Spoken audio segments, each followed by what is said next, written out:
Hello friends, నేను మీ Prabhakar. Welcome to Telugu mystery. అది కేరళలోని అందమైన గ్రామం. చుట్టూ కొండలు గుట్టలు ఉండగా ఊరి మధ్యలో ఏపుగా పెరిగిన కొబ్బరి చెట్లతో గ్రామం చూడముచ్చటగా ఉంది. ఆ ఊరిలో ఉండేవారంతా ఆత్మీయ పలకరింపులతో పరస్పరం సాయం చేసుకునే సుగుణాలు కలిగిన వారు. అలాంటి ఊరికి ఉదయం పూట సర్రున పోలీసు జీపులు వస్తున్నాయి. ఆ జీపులను అందులోని పోలీసులను చూసి ఊరి జనం ఉలిక్కిపడ్డారు. ఆ పల్లెవాసులు ఎవరి పని వారు చేసుకుంటూ ఎలాంటి కొట్లాటలు గొడవలకు వెళ్లకుండా బుద్ధిగా ఉంటారు. కానీ ఇలాంటి గ్రామంలోకి పోలీసులు ఎందుకు వస్తున్నారని మాట్లాడుకుంటున్నారు. ఆ జీపులు నేరుగా ఒక ఇంటి దగ్గరకు వెళ్ళి ఆగాయి. ఆ జీపుల వెనకాలే గ్రామంలోని చాలామంది జనం వెంబడిస్తూ వచ్చారు. అప్పటికే ఆ ఇంటి ముందు ఆ వీధిలోని జనం గుమికూడి ఉన్నారు. అక్కడ ఏదో జరగరాంతి జరిగిందనేది ఆ సీన్ చూసిన అందరికీ అర్థమైంది. పోలీసులు మొదట ఇంటి మెయిన్ డోర్ను చూశారు. అది చెక్కు చెదరలేదు. అందరినీ అనుమానంగా చూస్తూనే నెమ్మదిగా లోపలకు వెళ్ళారు. హాల్లో ఒక డెడ్ బాడీ పడి ఉంది. అది పురుషునిది. అతన్ని చాలా కిరాతకంగా చంపారు. బరువైన వస్తువులతో బలంగా కొట్టడంతో తల పగిలిపోయి రక్తం కారుతోంది. ఫ్లోర్ అంతా రక్తంతో గడ్డకట్టి ఉంది. ఆ దెబ్బలకు అతను అక్కడికక్కడే ప్రాణాలు కోల్పోయాడని మొదటి చూపులోనే పోలీసులకు అర్థమైంది. ఆ తర్వాత బెడ్రూమ్లోకి వెళ్ళారు. అక్కడ బెడ్పై లేడీ స్పృహ కోల్పోయి పడి ఉంది. ఆమె శరీరంపై దుస్తులు చెదిరిపోయాయి. తలకు తీవ్రమైన గాయాలు అయ్యాయి. పలు చోట్ల కత్తిపోట్లు ఉన్నాయి. వాటి నుంచి బాగా రక్తం కారింది. పోలీసులు ఎంత కదిలించినా ఆమె కళ్ళు తెరవలేదు. చాలా సీరియస్గా ఉందని వారికి అర్థమైంది. వెంటనే ఆమెను ఆసుపత్రికి పంపించారు. ఇంటి నుంచి బయటకు వచ్చిన పోలీసులు ఈ ఇంట్లో ఎవరెవరు ఉంటున్నారు, అసలు ఏం జరిగి ఉంటుందని ఎంక్వైరీ చేశారు. అప్పుడు ఆ వీధిలో ఉండేవారు ఏం చెప్పారంటే, సార్, ఈ ఇంట్లో మేరీ దాసన్, షీజా అనే దంపతులు ఉంటున్నారు. వారికి 2 పిల్లలు. ఈ రోజు ఉదయం 6 గంటల సమయంలో ఆ పిల్లలిద్దరూ ఏడుస్తూ భయంతో బయటకు పరిగెత్తుకుంటూ వచ్చారు. ఏమైందని అడిగితే భయంతో ఇంటి వైపు చేయి చూపించారు. మేము లోపలికి వెళ్ళి చూస్తే మేరీ దాసన్ రక్తపు మడుగులో పడి ఉన్నాడు. బెడ్రూమ్లోకి వెళ్ళి చూడగా షీజా తీవ్రమైన గాయాలతో కనిపించింది. అందుకే ఫోన్ చేసి మీకు విషయం చెప్పామని ఆ గ్రామస్తులు చెప్పారు. ఆ తర్వాత పిల్లల దగ్గరకు వెళ్ళిన పోలీసులు వెక్కి ఏడుస్తున్న ఆ 2 చిన్న పిల్లలను ఓదార్చారు. ఇంతకీ మీ అమ్మా నాన్నను ఎవరు అటాక్ చేశారు, నిందితులను మీరు చూసారా అని అడిగారు. ఆ పిల్లలు ఏం చెప్పారంటే, సార్, రాత్రి 9 గంటలకు మేము టీవీ చూస్తుంటే అమ్మ మమ్మల్ని మా బెడ్రూమ్కు తీసుకెళ్లి పడుకోబెట్టింది. ఆ తర్వాత అమ్మ నాన్న హాల్లో ఉండి టీవీ చూస్తున్నారు. అంతవరకే మాకు తెలుసు. ఆ తర్వాత ఏం జరిగిందో మాకేమీ తెలియదు, ఎందుకంటే మేము బాగా నిద్రపోయామని పిల్లలు చెప్పారు. కానీ ఉదయం లేచి చూసేసరికి నాన్న హాల్లో రక్తపు మడుగులో కనిపించారు. అమ్మ కూడా బెడ్రూమ్లో కొన ఊపిరితో కనిపించింది. మాకు చాలా భయం వేసి బయటకు పరిగెత్తామని వారు చెప్పారు. మరి రాత్రి నిద్రపోతున్నప్పుడు ఏదైనా శబ్దం వినిపించిందా అని పోలీసులు అడగ్గా అలా ఏమీ వినిపించలేదే అని అన్నారు.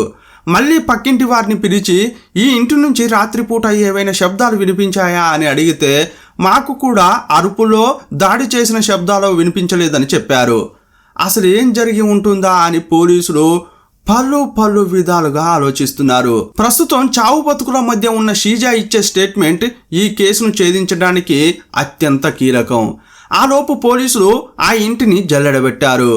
క్లూ కోసం చాలా వెతికారు. ఇంటి వెనక తలుపులు పగలగొట్టి ఉండడం గమనించారు. అంటే నిందితులు ఇంటి వెనక వైపు నుండే చొరబడ్డారనేది అర్థమైంది. నిందితులు వెనక వైపు నుంచి వచ్చారు కాబట్టి ఏవైనా ఫింగర్ ప్రింట్స్ దొరుకుతాయా అని వెతికారు. ఫోరెన్సిక్ నిపుణులు సంఘటన స్థలాన్ని క్షుణ్ణంగా గాలించారు. వెనక వైపు తలుపులపై పోలీసులకు 2 వేర్వేరు వేలిముద్రలు కనిపించాయి. దీన్ని బట్టి ఈ నేరం ఒకరి కంటే ఎక్కువ మందే చేశారనేది అర్థమైంది.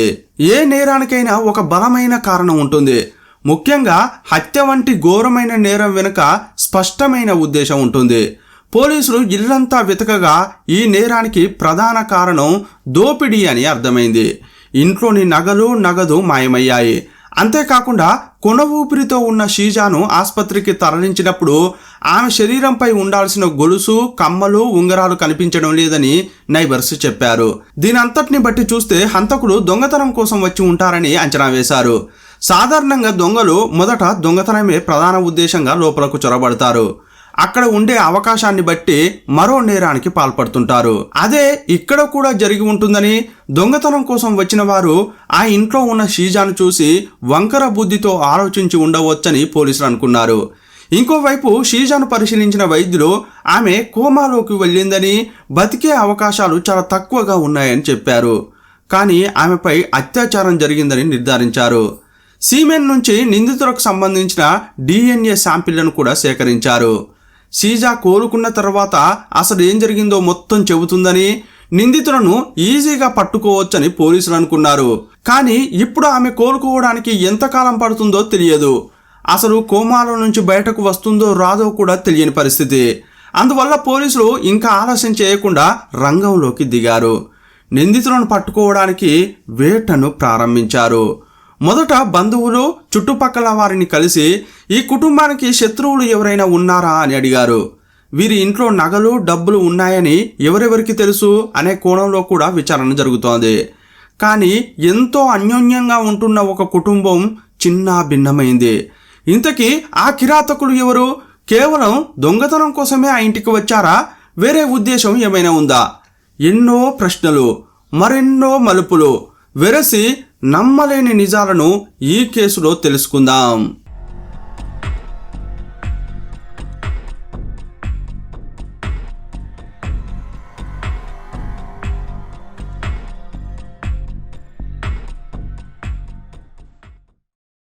కేరళ తిరువనంతపురం జిల్లాలోని కల్లియూర్లో మేరీదాసన్, షీజా దంపతులు తమ 2 పిల్లలతో చాలా సంతోషంగా ఉండేవారు.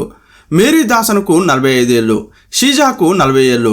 వారి సంసారం సవ్యంగా సాగుతున్న సమయంలో, అంటే 2016 జూలైలో ఈ దారుణమైన సంఘటన జరిగింది. ఆసుపత్రిలో చేరినప్పుడు ప్రాణాలతో పోరాడుతున్న షీజా గోళ్లను డాక్టర్లు పరిశీలించారు. అప్పుడు వారికి కీలకమైన క్లూ దొరికింది. హంతకుడు ఆమెపై అఘాయిత్యం చేయడానికి ప్రయత్నించినప్పుడు ఆమె అతన్ని అడ్డుకోవడానికి తీవ్రంగా ప్రయత్నించింది. ఆ పెనుగులాటలో హంతకుడి చర్మం ఆమె గోళ్ల సందుల్లో ఇరుక్కుపోయింది. అంతేకాకుండా హంతకుడికి సంబంధించిన కొన్ని వెంట్రుకలు కూడా ఆమె ఒంటిపై లభించాయి. సీమెన్ శాంపిళ్లు కూడా సేకరించి భద్రంగా దాచిపెట్టారు. భవిష్యత్తులో DNA పరీక్షల ద్వారా నిందితుడిని గుర్తించడానికి అవి చాలా కీలకం కానున్నాయి. ఇంకోవైపు పోలీసులు ఎంతో మందిని విచారించినా అనుమానించేలా ఒక్కరు కూడా కనిపించలేదు. కేసు ముందుకు సాగక ఏం చేయాలో పోలీసులకు అర్థం కావడం లేదు. వేలిముద్రలు, DNA శాంపిళ్లు ఉన్నప్పటికీ నిందితులను గుర్తించడం కష్టంగా మారింది. పోలీసులు మళ్ళీ బంధువులు, చుట్టుపక్కల వారిని కలిసి ఈ కుటుంబంపై ఎవరికైనా కోపం ఉండడానికి ఛాన్స్ ఉందా? గతంలో ఏమైనా గొడవలు జరిగాయా అని అడిగారు. బాగా గుర్తు చేసుకోండి, అది ఎంత చిన్న విషయమైనా పర్వాలేదు, కానీ మాకు మాత్రం చెప్పండి అని అన్నారు. అప్పుడు పక్కింటి వ్యక్తి బాగా ఆలోచించాడు. సార్, అది 2 ఏళ్ల క్రితం జరిగింది. చాలా పాత విషయం కాబట్టి ఇప్పుడు అవసరపడుతుందో లేదో నాకైతే తెలియదు, కానీ ఎందుకో నాకు చెప్పాలని అనిపిస్తోంది అని అన్నాడు. ఏదైనా ఒక క్లూ కోసం ఎంతో ఆతృతగా ఎదురుచూస్తున్న పోలీసులు అది ఎలాంటి విషయమైనా పర్లేదు, ఆలోచించకుండా మాకు చెప్పండి అని అన్నారు.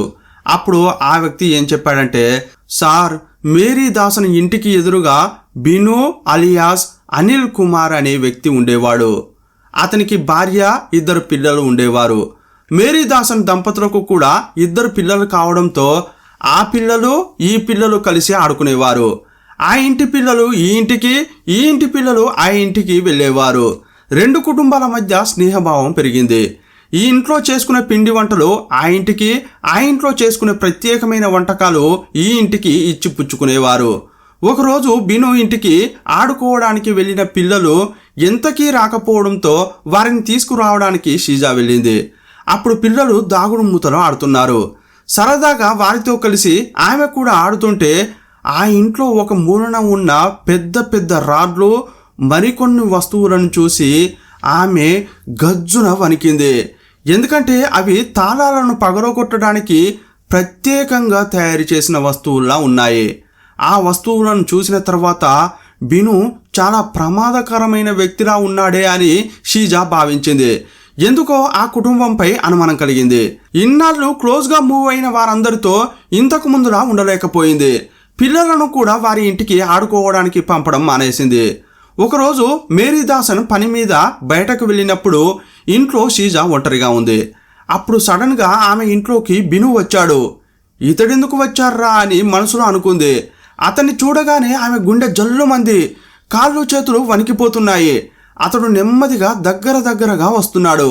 అతని కళ్ళల్లో కామం, చేతల్లో అశ్లీలం ఆమెకు స్పష్టంగా కనిపిస్తోంది. అతని ఉద్దేశమేంటో పసిగట్టింది. ఆమెపై ఒక్కసారిగా ఎగిరి లోబరుచుకోవడానికి ప్రయత్నించినప్పుడు ఆమె గట్టిగా కేకలు వేసింది.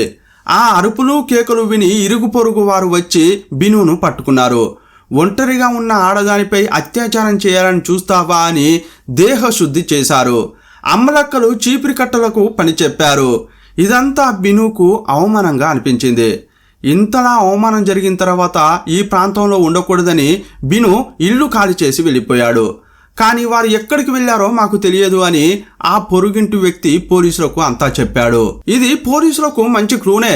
కానీ 2 ఏళ్ల క్రితం జరిగిన గొడవను మనసులో పెట్టుకుని ఇంతకాలం తర్వాత వచ్చి కక్ష తీర్చుకుంటాడా అని పోలీసులకు అనిపించింది. ప్రస్తుతం ఈ కేసులో వేరే అనుమానితులు ఎవరూ లేరు. అందువల్ల ఆ బినునే విచారిద్దామని పోలీసులు నిర్ణయించుకున్నారు. బిను గురించి విచారిస్తే అతని స్వస్థలం వట్టపార అని తెలిసింది. పోలీసులు అక్కడికి వెళ్ళి విచారించగా అతని సొంత ఇల్లు ఒకటి అక్కడ ఉంది, కానీ అది తాళం వేసి ఉంది. ఊరి జనాన్ని బిను గురించి అడగ్గా, సార్ ఇది అతని సొంత ఇల్లే, కానీ ఎప్పుడో ఒకసారి వస్తుంటాడు. ఈ మధ్యకాలంలో అసలు ఇక్కడికి రానేలేదు. అతను ఒక క్రిమినల్ సార్, మేము అతన్ని దగ్గరకే రానివ్వం. అతని పేరు బిను, కానీ మేము అతన్ని గొలుసు బిను అని పిలుస్తాం. ఎందుకంటే అతనికి ఒక బలహీనత ఉంది. అతనికి కాళ్లకు గొలుసులు వేసుకునే ఆడవాళ్ళంటే బలహీనత. బయట ఉన్నప్పుడు ఎవరైనా లేడీ గొలుసుల సవ్వడితో నడుచుకుంటూ వెళ్తే ఆ శబ్దానికి అతడు పిచ్చోడైపోతాడు. తనకే తెలియకుండా ఆమెను ఫాలో అవుతుంటాడు. అతనికి ఆడవాళ్ళంటే పిచ్చి, గొలుసులు వేసుకున్న ఆడవాళ్ళంటే ఇంకా ఎక్కువ పిచ్చి. ఆ పిచ్చి వల్లే అతనికి ఆ పేరు వచ్చిందని గ్రామస్తులు చెప్పారు. ఈ గొలుసు బిను భిన్నమైన నేరస్తుడు. అతనికి గొలుసులు వేసుకున్న ఆడవాళ్ల పట్ల వ్యామోహం ఉందనే ఒక్క క్లూ పోలీసులకు దొరికింది. వట్టపారలోని గ్రామస్తులకు పోలీసులు తమ కాంటాక్టు నెంబర్లు ఇచ్చి అతడు వస్తే వెంటనే కాల్ చేయండి అని చెప్పారు. కొన్ని రోజుల తర్వాత ఆ ఊరి వ్యక్తి ఒక ఆయన పోలీసులకు ఫోన్ చేశాడు. సార్, బిను గురించి ఒక ముఖ్యమైన విషయం చెప్పాలి. అతను వట్టపారవాడే అయినా అతని కుటుంబం ప్రస్తుతం తమిళనాడులోని తిరునల్వేలిలో ఉంటోంది. నాకు ఆ ఇంటి అడ్రస్ తెలుసు అని చెప్పాడు. ఇది ఈ కేసులో ఒక పెద్ద బ్రేక్ త్రూ అయింది. ఆ అడ్రస్ తీసుకున్న కేరళ పోలీసులు వెంటనే తిరునల్వేలికి బయలుదేరారు. ఆ ఇంటికి వెళ్లి తలుపులు కొట్టగా అతని భార్య తలుపులు తెరిచింది. బిను ఎక్కడా అని అడిగారు. ఆమె ఏం చెప్పిందంటే, నా భర్త బిజినెస్ చేస్తుంటాడు, తరచుగా వేర్వేరు ప్రదేశాలకు వెళ్తుంటాడు. అతనికి చంద్రన్ అనే బిజినెస్ పార్ట్నర్ ఉన్నాడు. వారిద్దరూ కలిసి బిజినెస్ చేస్తారు. ప్రస్తుతం చంద్రన్ తమిళనాడులోనే ఉంటున్నాడు. వీరిద్దరూ కలిసి వెల్లూరులో ఒక ఇల్లు తీసుకుని అక్కడే ఉంటున్నారని ఆమె చెప్పింది. వారు చేసే బిజినెస్ దొంగతనం అని తెలియక బిను భార్య అమాయకంగా అన్నీ చెప్పేసింది. ఇప్పుడు ఈ కేసులోకి చంద్రన్ అనే కొత్త పాత్ర వచ్చింది. వీరిద్దరూ ఏదో దొంగతనం కేసులో నిందితులుగా ఉండి వెల్లూరుకు పారిపోయి ఉంటారని పోలీసులు అనుమానించారు. వెల్లూరుకు వెళ్లిన పోలీసులు ఒక చిన్న ఇంట్లో బిను, చంద్రన్ను అరెస్ట్ చేశారు. ఈ చంద్రన్ అనేవాడు తలుపులు పగలగొట్టి దొంగతనాలు చేయడంలో దిట్ట. వీరిద్దరూ కలిసి దొంగతనాలు చేయడం, పారిపోవడం చేస్తుంటారు. నిందితులను పట్టుకున్న పోలీసులు కల్లియూరులోని మేరీదాసన్, అతని భార్య షీజాను హత్య చేసింది మీరే కదా, వెనక వైపు తలుపుల మీద మీ వేలి ముద్రలు దొరికాయి. ఇప్పుడు వాటిని సరిపోల్చి చూస్తే మీకు మరణ శిక్ష పడడం ఖాయం. మీరు నిజం ఒప్పుకుంటే మీకు యావజ్జీవ శిక్ష పడేలా చేస్తాం, లేదంటే మరణ శిక్షే అని బెదిరించారు. కానీ మొదట చంద్రన్ ఒప్పుకోలేదు. సార్, చోరీ చేశారంటే ఒప్పుకుంటాం, కానీ హత్య చేశామంటే అస్సలు ఒప్పుకోం అని అన్నాడు. కానీ పోలీసులు వారి స్టైల్లో విచారించేసరికి అన్ని వాస్తవాలు చెప్పాడు. ఈ చంద్రన్, బిను తోడు దొంగలు. ఏదైనా ఇంటిని చోరీ కోసం నిర్ణయించడం, రెక్కీ చేయడం, ఆ ఇంట్లో నగలు, డబ్బు ఎక్కడ ఉన్నాయో తెలుసుకోవడం, ఆ తర్వాత తలుపులు పగలగొట్టి లోపలికి వెళ్ళి చోరీ చేయడమే వారి పని. వీరు కేరళలో దొంగతనాలు చేస్తారు. అక్కడ దొరికిన బంగారాన్ని తమిళనాడుకు తీసుకువచ్చి అమ్మేస్తుంటారు. కేరళలోనే బంగారాన్ని అమ్మేస్తే ఈజీగా దొరికిపోతామనే ఉద్దేశంతో అలా చేస్తుంటారు. తమిళనాడు కేరళ సరిహద్దుల్లో ఉండే వట్టపార అనే ఊరిలో ఒక ఇల్లు అద్దెకు తీసుకుని ఉంటున్నారు. వారి కుటుంబాలు మాత్రం తమిళనాడులో ఉన్నాయి. కేరళలో దోపిడీలు చేయడానికి ప్లాన్ వేసుకోవడానికి ఆ ఊరిని అడ్డాగా మార్చుకున్నారు. వారి దోపిడీలు దొంగతనాలు బాగానే జరుగుతున్న సమయంలో 2 ఏళ్ల తర్వాత బినుకు షీజా గుర్తుకు వచ్చింది. ఆమె చేసిన అవమానం గుర్తుకు వచ్చింది. అదీ కాక ఈ షీజా ఒంటిపై చాలా బంగారం వేసుకుని తిరిగేది. షీజా గుర్తుకు రాగానే ఆమెను లోబరుచుకోవాలని, ఆ ఇంట్లో డబ్బు నగలు కొట్టేయాలని అనుకున్నాడు. ఈ విషయం చంద్రన్కు బిను చెప్పడంతో అతడు కూడా సరేనన్నాడు. ఇక ఇద్దరూ కలిసి పక్కా ప్లాన్ వేసుకున్నారు. రాత్రి 10 గంటల సమయంలో కల్లియూర్ చేరుకున్నారు. ఊరంతా నిద్రపోయే వరకు వేచి చూశారు. రాత్రి 12 గంటల సమయంలో షీజా ఇంటి వెనుక తలుపులను నెమ్మదిగా పగలగొట్టి లోపలకు వెళ్ళారు. బెడ్రూమ్లో ఉన్న బీర్వాను చంద్రన్ నెమ్మదిగా పగలగొడుతుంటే ఈ బిను కన్ను షీజాపై పడింది. ఆమె పడుకుని ఉండగా ఆమె దగ్గరకు వెళ్ళి ఆమెనే కామవాంఛతో చూడడం మొదలుపెట్టాడు. సరిగ్గా అదే సమయంలో బీర్వా పగలగొడుతున్న శబ్దానికి మేరీదాసన్ నిద్రలేచాడు. ఈ శబ్దమేంట్రా అని కళ్ళు తెరుచుకుని చూస్తే చంద్రన్ బీర్వా తలుపులు తెరుస్తున్న దృశ్యం కనిపించింది. మరోవైపు తన భార్య పక్కన ఒక వ్యక్తి నిలబడి ఆమెను వింతగా చూస్తుండడం గమనించాడు. అతన్ని తీక్షణంగా చూస్తే 2 ఏళ్ల క్రితం ఎదురింట్లో ఉండే బిను అని గుర్తొచ్చాడు. మేరీదాసన్ మేల్కొనడం చూసిన చంద్రన్ తన చేతిలో ఉన్న ఐరన్ రాడ్ తీసి అతని తలపై బలంగా కొట్టాడు. పదే పదే కొట్టడంతో బెడ్రూమ్ అంతా రక్తసిక్తమైంది. అప్పుడు బిను నాకు ఈ షీజా కావాలి అని మేరీదాసన్ను హాల్లోకి లాక్కెళ్ళు అని చంద్రన్కు చెప్పాడు. అప్పుడు ఇద్దరూ కలిసి మరోసారి మేరీదాసన్పై దాడి చేశారు. అతడు చనిపోయాడని తెలిసిన తర్వాత డెడ్ బాడీని హాల్లోకి తీసుకెళ్లి పడేశాడు ఈ చంద్రన్. ఆ సమయంలో షీజా తనను తాను కాపాడుకోవడానికి ప్రతిఘటించింది. ఆమె పారిపోవడానికి ప్రయత్నిస్తే ఆమె తలపై బిను రాడ్తో గట్టిగా కొట్టాడు. అప్పటికీ ఆమె తగ్గకపోవడంతో కత్తితో దాడి చేశాడు. కాస్త కూడా కనికరం లేకుండా పొడవడం మొదలుపెట్టాడు. ఆ దాడిలో ఆమె స్పృహ కోల్పోయింది. అచేతనంగా పడి ఉన్న ఆమెపై బిను అనే రాక్షసుడు కోరిక తీర్చుకున్నాడు. భార్యాభర్తలు చనిపోయారని అనుకున్నారు. షీజా ఒంటిపై ఉన్న నగలను కూడా తీసుకుని పారిపోయారు. పక్క గదిలో ఉన్న పిల్లలకు కూడా వినిపించినంతగా బాధితులు అరిచేలోపే కిరాతకంగా వారిని అంతం చేశారు. ఆ దంపతులు చివరి నిమిషాల్లో ఎంత నరకం అనుభవించి ఉంటారో. కొట్టేసిన నగలను తిరునల్వేలికి తీసుకెళ్లి దాచిపెట్టినట్లు పోలీసుల విచారణలో అన్ని విషయాలు చెప్పారు. నిందితులను అరెస్ట్ చేసిన పోలీసులు కేరళకు తీసుకెళ్లారు. మేరీదాసన్ ఇంటికి తీసుకెళ్లి సీన్ రీకన్స్ట్రక్షన్ చేశారు. వారు తలుపులు ఎలా పగలగొట్టారు, ఎక్కడ హత్య చేశారు, ఆయుధాలు ఎక్కడ పడేశారో నిందితులు చూపించారు. పోలీసులు ఆయుధాలను స్వాధీనం చేసుకున్నారు. వెనుక తలుపుల వద్ద దొరికిన 2 వేలిముద్రల్లో ఒకటి చంద్రన్ది, మరొకటి బినూది అని తేలింది. షీజా గోళ్ల కింద దొరికిన చర్మం, ఆమె శరీరంపై ఉన్న బయోలాజికల్ ఆధారాలన్నీ బినుకే చెందినవని DNA పరీక్షల్లో నిరూపితమైంది. షీజాపై బిను మాత్రమే అసభ్యంగా ప్రవర్తించాడని ఫోరెన్సిక్ పరీక్షల్లో రుజువైంది. నిందితులు దొరికారు, ఆధారాలు బలంగా ఉన్నాయి. అయితే బాధితురాలైన షీజా ప్రత్యక్ష సాక్షిగా కోర్టుకు వస్తే కేసు ఇంకా బలంగా ఉంటుందని పోలీసులు భావించారు. కానీ దురదృష్టవశాత్తు ఆమె కోమా నుండి బయటకు రాలేదు. ఆమె కోలుకునే వరకు వేచి చూడలేక అందుబాటులో ఉన్న ఆధారాలతోనే కోర్టులో విచారణకు వెళ్లారు. కానీ ఈ షీజా కోమాలోనే ఉందా, కోమా నుంచి బయటపడిందా అనే సమాచారం ఇంటర్నెట్లో ఎక్కడా దొరకలేదు. ఈ కేసును విచారించిన సెషన్స్ కోర్టు ప్రధాన నిందితుడు బినుకు మరణశిక్ష, చంద్రన్కు యావజ్జీవ కారాగార శిక్ష విధించింది. ఆ తర్వాత వారు హైకోర్టులో అప్పీల్ చేసుకోగా బినుకు పడిన మరణశిక్షను హైకోర్టు యావజ్జీవ కారాగార శిక్షగా మార్చింది. అయితే వీరిద్దరూ కనీసం 30 ఏళ్ల పాటు జైల్లోనే ఉండాలని, ఆ తర్వాతే పరోల్ గురించి ఆలోచించాలని తీర్పునిచ్చింది. 2 ఏళ్ల క్రితం ఒక ప్రాంతంలో నివసించి అప్పట్లో ఉన్న చిన్న గొడవలను మనసులో పెట్టుకుని కేవలం దొంగతనం కోసం మరియు ఒక మహిళపై దాడి చేయడం కోసం ఇంతటి ఘోరానికి ఒడిగట్టడం నిజంగా దిగ్భ్రాంతికరం. వారు ఆ ఇంట్లో దోచుకున్నది కేవలం 9,000 నగదు, కొద్దిపాటి బంగారం మాత్రమే. కల్లియూరు మేరీదాసన్ కేసు అనేది సమాజంలో మనం ఎలా మెరగాలో నేర్పే ఒక హెచ్చరిక లాంటిది. మనం మన పొరుగు వారితో లేదా పరిచయస్తులతో స్నేహంగా ఉండడం మంచిదే, కానీ మన వ్యక్తిగత విషయాలను అందరితో పంచుకోకూడదు. ఇంట్లో నగలు ఎక్కడ ఉన్నాయి, డబ్బు ఎంత ఉంది, మన సంపాదన ఎంత అనేది ఎట్టి పరిస్థితుల్లో చెప్పకూడదు. ఈ కేసులో బిను ఆ కుటుంబానికి సుపరిచితుడు కావడం వల్లే అతనికి ఆ ఇంటి రహస్యాలన్నీ తెలిసిపోయాయి. ఈ రోజుల్లో ఎవరిని నమ్మాలో ఎవరిని నమ్మకూడదో తెలియని పరిస్థితి. ఎంతో సన్నిహితంగా ఉండి పిల్లలు కలిసి ఆడుకునే స్థాయి స్నేహం ఉన్న బిను తనకు తెలిసిన సమాచారాన్ని ఘోరం చేయడానికి వాడుకున్నాడు.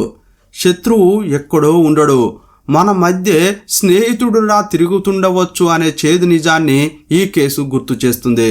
ఒక వ్యక్తి నేర ప్రవృత్తి గలవాడని లేదా మన పట్ల అసభ్యంగా ప్రవర్తిస్తున్నాడని తెలిసినప్పుడు వారితో సంబంధాలను తెగదెంచుకోవడం, దూరంగా ఉండడం మంచిది. ఎవరూ లేని సమయంలో బిను అనేవాడు షీజాపై అత్యాచారం చేయడానికి ప్రయత్నించాడు. షీజా అరవడంతో చుట్టుపక్కల వాళ్ళు వచ్చి అతనికి దేహశుద్ధి చేశారు. ఆ సంఘటనతోనైనా అతడు మారి ఉంటే బాగుండేది. కానీ నీచ స్వభావం ఉన్నవారు మారకపోగా ద్వేషం పెంచుకుంటారనడానికి ఈ కేసు ఒక ఉదాహరణ. మొదటిసారి చేసిన తప్పుతో బినుకు తగిన శాస్తి జరిగింది, కానీ అప్పుడే అతన్ని పోలీసులకు పట్టించి ఉంటే బాగుండేది. కానీ ఆ విషయాన్ని మేరీదాసన్ కుటుంబం సీరియస్గా తీసుకోలేదు. అవమాన భారంతో అక్కడి నుంచి ఇల్లు ఖాళీ చేసి వెళ్ళిపోయిన బిను 2 ఏళ్ల తర్వాత షీజాపై ప్రతీకారం తీర్చుకోవాలని అనుకున్నాడు. దొంగతనానికి దొంగతనం, అంతేకాకుండా తన కోరిక కూడా తీరుతుందనే దుర్బుద్ధితో మూర్ఖంగా ఆలోచించాడు. మొదటిసారి తప్పు చేసినప్పుడు దేహశుద్ధితో పోయింది, అప్పుడు మారినా బాగుండేది. మరోసారి ఆ ఇంటికి వెళ్ళి దారుణానికి ఒడిగట్టాడు. ఈసారి చేసిన నేరానికి యావజ్జీవ కారాగార శిక్ష పడింది. అతడు తప్పు చేసినందుకు శిక్ష పడింది, కానీ అతని తప్పు వల్ల 2 పిల్లలు తల్లిదండ్రులు లేక నరకం అనుభవించారు. తండ్రి చనిపోవడం, తల్లి జీవోత్సవంలా కోమాలో పడి ఉండడంతో ఆ పిల్లలు నరక యాతన అనుభవించి ఉంటారు. తల్లిదండ్రుల ఆలనా పాలన లేక వారు పడే బాధ వర్ణనాతీతం. ఎప్పుడైనా నిందితులు చేసే తప్పు ఒక్కటితో ఆగిపోదు, అది పలు తప్పులకు దారితీస్తుంది. వారు చేసేది ఒకటే తప్పు అనుకుంటారు, కానీ ఆ తప్పు ఎంతో మందిని ఎన్నో విధాలుగా బాధిస్తుంది. ఆ తప్పులు కూడా వారి ఖాతాలోకే వస్తాయి. ప్రకృతి ఈ తప్పులన్నీ లెక్కిస్తుంది, సమయం చూసి తాట తీస్తుంది. అప్పుడు నిందితుల దూల తీరుతుంది. ప్రతి కేసు ఒక పాఠం, ప్రతి కథ ఒక గుణపాఠం.